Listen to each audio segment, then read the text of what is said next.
নানা শঙ্কা আর বিতর্ক পেছনে ফেলে আজ পর্দা উঠছে এশিয়া কাপের। উদ্বোধনী ম্যাচে লড়বে আফগানিস্তান হংকং। প্রথমবারের মতো ৮ দলের আসরের জন্য প্রস্তুত সংযুক্ত আরব আমিরাত। আবুধাবির গরম এড়াতে অনুশীলন সেশন বাতিল করলো বাংলাদেশ ক্রিকেট দল। সময় কাটালো শীতাতপ নিয়ন্ত্রিত জিমে। ভ্রমণ ক্লান্তি দূর করতেই সিদ্ধান্ত, জানালো টিম ম্যানেজমেন্ট। ফিক্সিং কাণ্ডে ক্রিকেটারদের পাশাপাশি আম্পায়ারদের নিয়েও এসেছে অভিযোগ। শোধরানোর সুযোগ দিতে চায় বিসিবি। সাইমন তাফেলের অধীনে হবে গ্রেডিং, জানালেন বুলবুল।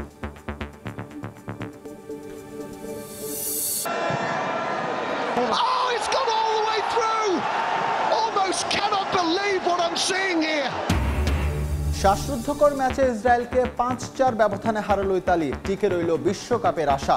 প্রত্যাশিত জয় ক্রোয়েশিয়ায়। ভোরে আলাদা ম্যাচে নামবে আর্জেন্টিনা ব্রাজিল। এবং সরকার বিরোধী আন্দোলনের প্রভাবে আজও উত্তাল নেপাল। প্রীতি ম্যাচ স্পঞ্জ হয় বিকেলেই দেশে ফিরছে বাংলাদেশ। নিরাপদেই আছেন জামাল ভুইয়ারা।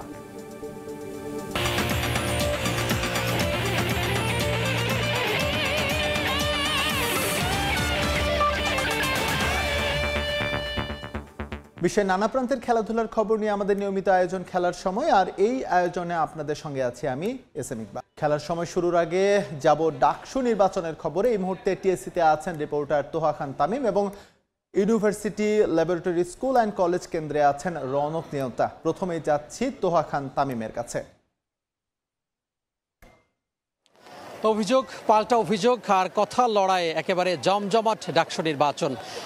ছাত্র শিক্ষক যে কেন্দ্র রয়েছে সেখানে, অর্থাৎ টিএসসি, সেই টিএসসিতে কিছুক্ষণ আগে এখানে ছাত্রদল সমর্থিত যে ভিপি প্রার্থী আবিদ, তিনি গণমাধ্যম কর্মীদের সাথে কথা বলেছেন। ছাত্র শিবির সমর্থিত যে প্রার্থী রয়েছে, জিএস প্রার্থী রয়েছে ফরহাদ, তিনিও কথা বলেছেন এবং তারা দুজনে পাল্টাপাল্টি অভিযোগ করেছেন। ছাত্রদল প্রার্থী ভিপি প্রার্থী তিনি অভিযোগ করেছেন যে এইখানে ভেতরে একজন ভোটার বরাত দিয়ে তিনি বলছেন যে ভেতরে আসলে ভোটের যে কারচুপি, সে কারচুপিরও তিনি অভিযোগ করেছেন। এবং পক্ষান্তরে এস এম ফরহাদ এর উত্তরে বলছেন যে তারা আসলে ছাত্রদল আসলে নাটক মঞ্চস্থ করছে, ছাত্রদল সমর্থিত যে প্যানেল, কারণ তাদের যেই কারচুপি বা তাদের যে সকাল থেকে যে তারা যে অনিয়ম করছে, বেশ কয়েকটি হলে তারা কারচুপি এবং আচরণ লঙ্ঘন, নির্বাচনী যে আচরণবিধি লঙ্ঘন, সেই লঙ্ঘন করেছেন এবং সেইটি ঢাকতে আসলে তারা তাদের যেই যে অপরাধ, সে অপরাধ ঢাকতে তারা নাটক মঞ্চস্থ করছেন শিবির সমর্থিত প্যানেলের বিরুদ্ধে। তো এইভাবে কিন্তু দুইজন প্রার্থী আমরা দেখেছি যে গণমাধ্যম কর্মীদের সাথে কথা বলেছেন এবং তারা তাদের একে অপরের যে অভিযোগ, সে অভিযোগ তারা তুলে ধরেছেন। এবং যারা সাধারণ ভোটার রয়েছে তারা এখানে উপস্থিত রয়েছেন, পাশাপাশি যারা ভোট দিয়েছেন, ইতিমধ্যে ভোটাধিকার প্রয়োগ করেছেন, তারা কিন্তু এখানে বলা যায় যে সবাই বসে আড্ডা দিচ্ছেন। যারা ভোট ইতিমধ্যে দিয়ে ফেলেছেন তারা বিভিন্ন ধরনের আলোচনা করছেন যে আসলে কার নেতৃত্ব কে নেবে ডাকসুর। আর কিছুক্ষণ পরেই যে বিকাল 4টা পর্যন্ত ভোট চলবে এবং এই ভোট শেষ হওয়ার পরে ভোট গণনা, তারপরে কিন্তু ফলাফল জানা যাবে। তো সেই ফলাফলে আসলে কে জিতবেন, কে হারবেন, এই যে সমীকরণ, সেই সমীকরণ আসলে মেলাচ্ছেন যারা ভোটার তারা।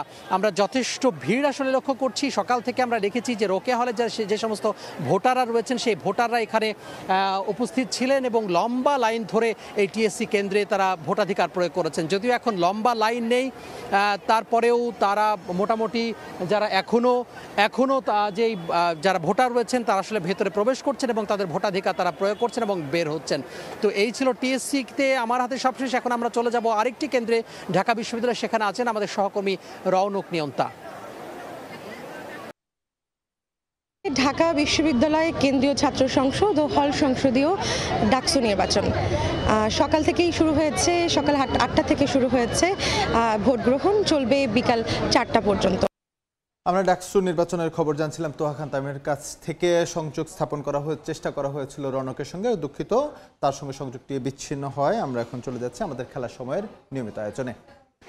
নানা শঙ্কা আর বিতর্ক পেছনে ফেলে অবশেষে পর্দা উঠছে এশিয়া কাপের। আবুধাবিতে আজ রাত 8:30টায় আফগানিস্তান হংকং ম্যাচ দিয়ে মাঠে গড়াচ্ছে 17তম আসর। প্রথমবারের মতো 8 দল নিয়ে অনুষ্ঠিত হচ্ছে এশিয়ান শ্রেষ্ঠত্বের লড়াই। তবে ভারত পাকিস্তান দ্বৈরথ ঘিরে উত্তেজনা তুঙ্গে। আসরের ফাইনাল হবে 28 সেপ্টেম্বর। মাস দেড়েক আগেও ছিল চরম অনিশ্চয়তা। অনেকে ধরেই নিয়েছিলেন এবছর এশিয়া কাপ হচ্ছে না। পেহেলগাম কাণ্ড উস্কে দেয় ভারত পাকিস্তান দ্বন্দ্ব, আর তাতে ভূ রাজনৈতিক পরিস্থিতির সঙ্গে উত্তপ্ত হয় ক্রিকেট আঙ্গনও। সে কারণেই এশিয়া কাপ আয়োজন একরকম অসম্ভব মনে হতে থাকে। যদিও ঢাকায় এশিয়ান ক্রিকেট কাউন্সিলের বার্ষিক সাধারণ সভার সফল আয়োজনের মধ্য দিয়ে বদলে যায় দৃশ্যপট। এসিসি জানিয়ে দেয় 9 থেকে 28 সেপ্টেম্বর অনুষ্ঠিত হবে এশিয়া কাপ। এরপর থেকেই দলগুলোর প্রস্তুতি শুরু। ভারতীয় ক্রিকেট বোর্ড হোস্ট হলেও সংযুক্ত আরব আমিরাতে হচ্ছে আসর। বছরের এই সময়ে সেখানকার অসহনীয় গরমে খেলার চ্যালেঞ্জ নিতে হবে প্রতিটি দলকে। সে হিসেবে ত্রিদেশীয় সিরিজ খেলা পাকিস্তান, আফগানিস্তান আর স্বাগতিক আমিরাতি ক্রিকেটাররা অন্য দলগুলোর তুলনায় কিছুটা হলেও এগিয়ে থাকবে। সবশেষ 2023 সালে পাকিস্তান ও শ্রীলঙ্কায় হাইব্রিড মডেলে অনুষ্ঠিত হয়েছিল এশিয়া কাপ। সেবার শিরোপা জেতে আসরের সফলতম দল ভারত। টি-20 ফরম্যাটে অনুষ্ঠিত 2 এশিয়া কাপের প্রথম চ্যাম্পিয়নও মেন ইন ব্লু, যদিও সংক্ষিপ্ত সংস্করণের আসরের বর্তমান চ্যাম্পিয়ন লঙ্কানরা। 3 বছর পর আবারও টি-20 ফরম্যাটে হচ্ছে এশিয়ান শ্রেষ্ঠত্বের লড়াই। প্রথমবারের মতো দল সংখ্যা 8টি। গ্রুপ এ তে ভারত পাকিস্তান ছাড়াও রয়েছে সংযুক্ত আরব আমিরাত ও ওমান, আর গ্রুপ বি তে বাংলাদেশের প্রতিপক্ষ শ্রীলঙ্কা, আফগানিস্তান ও হংকং। মোট 19 ম্যাচ অনুষ্ঠিত হবে 2 ভেন্যুতে, দুবাই আন্তর্জাতিক স্টেডিয়াম আর আবুধাবির শেখ জায়েদ স্টেডিয়াম। মাকসুম আলম খান, সময় সংবাদ। এদিকে শেষ মুহূর্তে অনুশীলন বাতিল করে আবুধাবির গরম এড়ালো বাংলাদেশ দল। ব্যাটে বলে ঘাম না ছড়িয়ে টাইগাররা নিজেদের গুটিয়ে রাখে শীতাতপ নিয়ন্ত্রিত জিম সেশনে। যদিও দ্বিতীয় ধাপে আসা ক্রিকেটারদের সফরের ক্লান্তি এড়াতে এমন সিদ্ধান্ত বলে দাবি মিডিয়া ম্যানেজারের। আবুধাবি থেকে বিস্তারিত জানাচ্ছেন সাব্বির মিথুন। আবুধাবির এই স্টেডিয়ামে দীর্ঘ 11 মাস পর ফিরবে আন্তর্জাতিক ক্রিকেট। সেই সাথে বাংলাদেশ দলও আগামী 11 তারিখে শুরু করবে নিজেদের এশিয়া কাপ মিশন। তবে আবুধাবির বর্তমান যে গরম, সেখানে একটা বড় প্রশ্ন থাকবে বাংলাদেশ দল এই তাপমাত্রার সাথে কিভাবে মানিয়ে নেবে। এবং যখন 9 তারিখে প্রথম অনুশীলন সেশন হওয়ার কথা ছিল, বাংলাদেশ দল সেই অনুশীলন সেশনও বাতিল করলো একেবারে শেষ মুহূর্তে। তারা শীতাতপ নিয়ন্ত্রিত জিমে রিকভারি সেশন এবং জিম সেশন করেছে, তবে এই তাপমাত্রাতে ব্যাটিং বোলিং করে নিজেদেরকে ঝালিয়ে নেয়ার সুযোগ দেয়নি। অন্যদিকে একই গ্রুপের হংকং কিংবা আফগানিস্তান এই ধরনের কন্ডিশনে খেলার অভিজ্ঞতা সাম্প্রতিক সময়ে নিয়েছে। হংকং অনুশীলন করেছে একেবারে বিকেল নাগাদ, অর্থাৎ যখন তাপমাত্রা আরও বেশি থাকে। তবে বাংলাদেশ যেন অন্য মেরুতে দাঁড়িয়ে আছে। গরমের কথা স্বীকার না করলেও তারা অজুহাত দাঁড় করিয়েছে যে 2 ধাপে ক্রিকেটাররা আসার কারণে সেই ক্লান্তি দূর করতেই এই 9 তারিখের প্রথম অনুশীলন সেশনটা বন্ধ করা হয়েছে। তবে অজুহাত যাই দেয়া হোক না কেন, এই গরমের মাঝে যদি ব্যাটিং বোলিং সেশন তারা করতো, তাহলে কিছুটা হলেও আন্দাজ করতে পারত 11 তারিখের ম্যাচে কেমন ধরনের পরিস্থিতি ক্রিকেটারদের ফেস করতে হবে। বাংলাদেশ দল জিম সেশন করেছে একটা লম্বা সময়, এবং সেই সাথে সেই জিম সেশনের পরেই দলগতভাবে বাসে উঠে টিম হোটেলে ফিরে গিয়েছে। যখন ক্যাপ্টেন স্মিথ, তখন লিটন কুমার দাসকে আবার যেতে হবে দুবাইতে, সেখানে অন্তত 1.5 ঘন্টার বেশি জার্নি করতে হবে। এরপর ফিরে এসেই হবে অনুশীলন, অর্থাৎ সেটাই হতে যাচ্ছে এই ভেন্যুতে বাংলাদেশ দলের প্রথম দলগত অনুশীলন। এখন দেখার বিষয় এই সেশনগুলোতে আসলে কতটুকু মানিয়ে নিতে পারে পেসাররা, কারণ আবুধাবির স্টেডিয়ামে পার্থক্য করে দিতে পারে বাংলাদেশ দলের ফাস্ট বোলাররা। আবুধাবির শেখ জায়েদ স্টেডিয়াম থেকে সাব্বির মিথুন, সময় সংবাদ। 11 বছর আগে বাংলাদেশে বসে বাংলাদেশকে হারানোর স্মৃতি মনে আছে ম্যাচে 3 উইকেট নেওয়া নিজাকাত খানের। এবারও একই ঘটনা পুনরাবৃত্তি করতে চান হংকংয়ের এই অলরাউন্ডার। আবুধাবি থেকে সাব্বির মিথুনের আরও একটি রিপোর্ট। টাইগার ক্রিকেটের পার ভক্ত হলে এই চেহারাটা নিশ্চয়ই চিনবেন। 14 বিশ্বকাপে বাংলাদেশের মাটিতে বাংলাদেশকেই কাঁদান নিজাকাত খান। টি-20 ফরম্যাটে দ্বিতীয়বারের মতন এশিয়া কাপ খেলতে যাচ্ছে হংকং, এবং এবার তাদের লক্ষ্যটা বিশাল বড়, কারণ তারা নিজেরাও জানে এই টুর্নামেন্টে এবারের সংস্করণে সবচেয়ে ছোট দল তারা। তবে সেই ছোট দলের তকমাটাকে একপাশে রেখে বড় দলগুলোকে চমকে দেওয়ার লক্ষ্য হংকং দলের, এবং এই দলে 2 জন সদস্য রয়েছেন যাদের অভিজ্ঞতা আছে 2014-তে বাংলাদেশ দলকে হারানোর। 11 বছর পর আবারও বাংলাদেশের বিপক্ষে প্রতিযোগিতামূলক ম্যাচ খেলবে হংকং। চট্টগ্রামের অভিজ্ঞতা কাজে লাগিয়ে আরও একটা অঘটনের জন্ম দিতে চায় এই অলরাউন্ডার। বাংলাদেশকে তাদেরই ঘরের মাঠে হারানোটা স্পেশাল একটা বিষয়। এটা সহজ ছিল না। তারা ভালো খেলছিল, কিন্তু আমাদের স্পিনাররা ম্যাচটা দারুণভাবে নিজেদের দিকে ঘুরিয়েছিল। মনে রাখার মতো একটা জয়। বাংলাদেশ দলের সাকিব আল হাসানকে ভালো লাগে নিজাকাতের, তবে বর্তমান দলে ভয় ধরানোর মতো দেখছেন না কাউকে। টি-20 বলেই আত্মবিশ্বাসটা বেশি টিম হংকং এর। আমাদের সে বিশ্বাস আছে। টি-20 ক্রিকেটে 2-3 ওভারেই ম্যাচ বদলে যায়। এটা খুবই ফানি গেম। আমাদের দারুণ কিছু ক্রিকেটার আছেন। বাংলাদেশের বিপক্ষে খেলার জন্য আমরা প্রস্তুত। সাকিব আল হাসান আমার পছন্দের বাংলাদেশি ক্রিকেটার, তবে এই দলে তেমন হুমকি মনে করছি না কাউকে। হংকং এর পরীক্ষা শুরু আফগানদের বিপক্ষে। 5 দেখায় যাদের দুবার হারিয়েছে। রশিদ খানদেরও হুমকি দিয়ে রাখলেন এই ক্রিকেটার। টি-20 ক্রিকেটে কোনো থ্রেট নেই। নির্দিষ্ট দিনে আপনি ভালো খেললে যে কাউকে হারাতে পারবেন, সেটা যত শক্তিশালী দলই হোক না কেন। আমরা বাংলাদেশ আফগানিস্তানকেও হারিয়েছি। আমরা শুধু প্রথম বল থেকে নিজেদের সেরাটা দিতে চাই। হংকং আফগানিস্তান ম্যাচ দিয়েই পর্দা উঠবে এবারের এশিয়া কাপের। সাব্বির মিথুন, সময় সংবাদ, আবুধাবি, সংযুক্ত আরব আমিরাত। ফিক্সিং এর প্রমাণ না পেলেও দেশের বেশ কিছু আম্পায়ারের বিরুদ্ধে অভিযোগ এসেছে সভাপতি আমিনুল ইসলাম বুলবুলের হাতে। তাদের শোধরাতে কাজ করছেন বিসিবি বস। ক্রিকেটারদের পর এসব নিয়ে আম্পায়ারদের সঙ্গেও কর্মশালা করা হবে বলে জানান তিনি। তামিম হোসেনের রিপোর্ট। কষ্টদায়ক তো বটেই, ওই সময়টা স্ট্রাগল ছিল, বাট ক্রিকেটের প্রতি যে ভালোবাসাটা। এখনকার ক্রিকেট মানেই নেম, ফেম আর টাকার ছড়াছড়ি, কিন্তু 2 যুগ আগেও বাংলাদেশ ক্রিকেটের গল্পটা ছিল ভিন্ন। সে সময় ভালোবেসেই ক্রিকেট খেলতেন বুলবুলরা, যদিও সেই ক্রিকেটে এখন লেগেছে ফিক্সিং এর কলঙ্ক। দেশের ক্রিকেটেও এসব আলোচিত ঘটনা, যা কষ্ট দেয় বুলবুলদের। আমরা যখন শুরু করেছিলাম ক্রিকেট, আমাদেরকে $10 দেওয়া হতো। সেই $10 মধ্যে আমাদেরকে লাঞ্চও করতে হতো, ডিনারও করতে হতো। সেই টাকা বাঁচিয়ে আবার হিন্দি সিনেমা দেখতে যেতাম। চেন্নাই থেকে কলকাতায় এসেছি, তারপর ঢাকায় আসবো। ঢাকায় আসার যে ওই রাতে থাকার কোনো জায়গা ছিল না। তারপর একজন থেকে টাকা ধার করে বাংলাদেশ ন্যাশনাল টিম একটা ছোট হোটেলে উঠেছিল। সো ওই সময়টা স্ট্রাগল ছিল, বাট ক্রিকেটের প্রতি যে ভালোবাসাটা, এখন যেখানে আছে ক্রিকেটটা, আমরা ওই সময় যে স্বপ্ন দেখতাম, স্বপ্ন থেকেও বেশি দূরে নিয়ে গেছে। মাঝখানে যে আমাদের বেশ কিছু দুর্নাম হয়ে গেছে, সেগুলো সব ঝেড়ে দিয়ে আমরা যে যারা ভালো ভালো কাজ করেছিল, ক্রিকেটটা যেখানে যাওয়া উচিত, সেই লক্ষ্যে আমরা এগিয়ে চলেছি। শুধু ক্রিকেটাররাই নন, বিপিএল বা ডিপিএল এর মতো লিগে আম্পায়ারদের ভুল সিদ্ধান্ত নিয়েও শোনা যায় কানাঘুষা। অনেকের মনে জাগে ফিক্সিং এর শঙ্কা। তবে আম্পায়ারদের নিয়ে এ ধরনের অভিযোগের বিষয়টি বিশ্বাস না করলেও আমিনুল ইসলামের হাতে এসেছে বেশ কিছু রিপোর্ট। আমি এটা বিশ্বাস করি না যে কোনো আম্পায়ার ফিক্সিংয়ের সাথে জড়িত আছে বা ছিল। তবে যে দুষ্ট চক্র যারা এই কাজটা করে, তাদেরকে প্রতিহত করার জন্য আমাদের কাছে কিছু রিপোর্ট এসছে, সেটা নিয়ে কাজ করছি। আমরা একটা শক্তিশালী এসিইউ ইউনিট আমাদের করার প্ল্যান করছি, যেখানে দেশব্যাপী ক্রিকেট শুধু স্বচ্ছ হবে না, আমরা খেলাটাকে প্রোটেক্ট করতে হবে। আমাদের প্রধান কাজ হচ্ছে তাদেরকে এডুকেট করা, তাদেরকে ব্যাপারটা বোঝানো, এবং সেটা আমরা এই এনসিএল এবং 3rd ডিভিশন ক্রিকেট থেকে শুরু করব।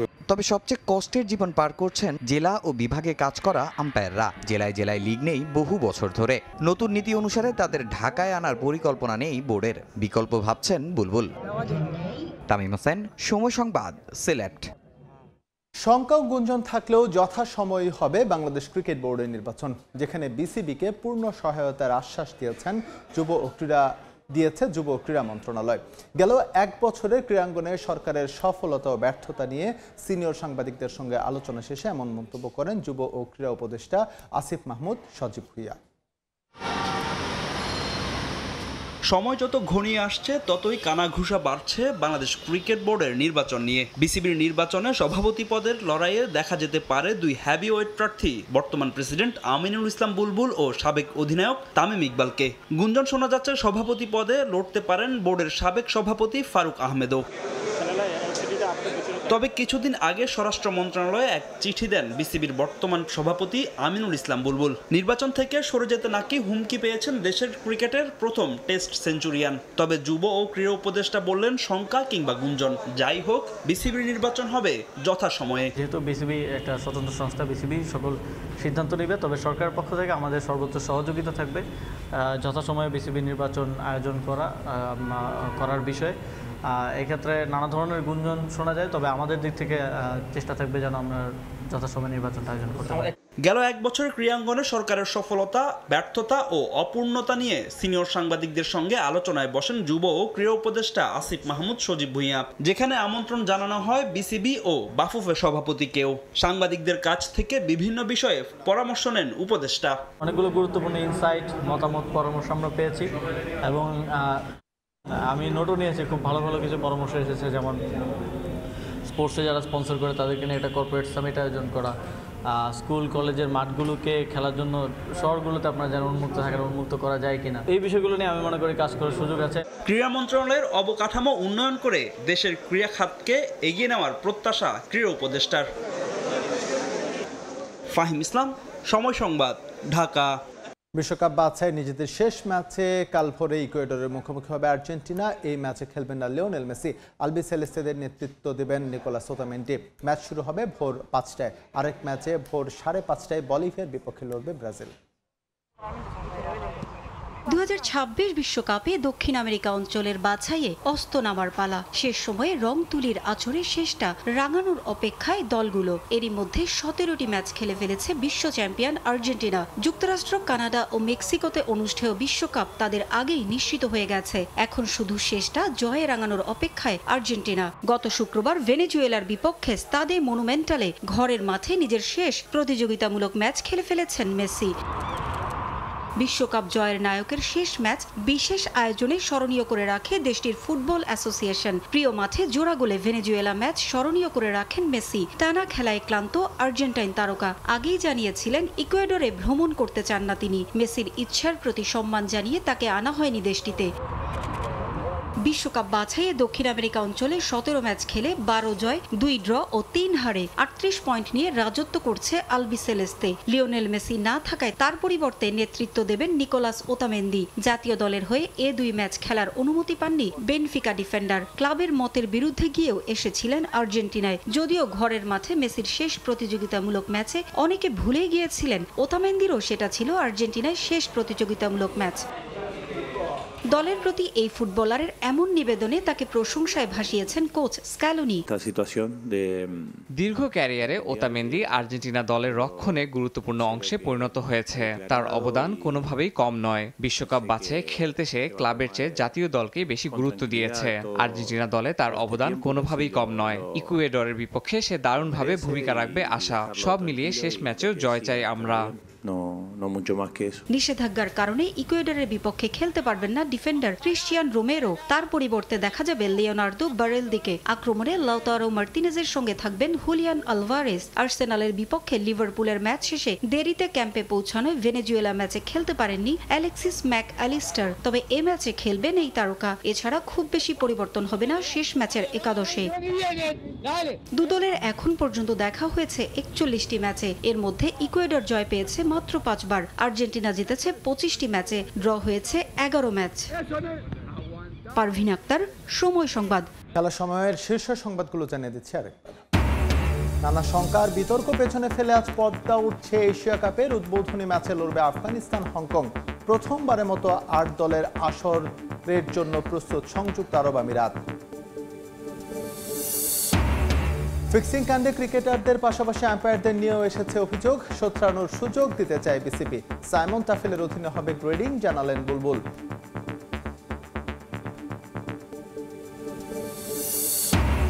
এবং সরকার বিরোধী আন্দোলনের প্রভাবে আজও উত্তাল নেপাল। প্রীতি ম্যাচ বন্ধ হওয়ায় বিকেলেই দেশে ফিরছে বাংলাদেশ। নিরাপদেই আছেন জামাল ভুঁইয়ারা।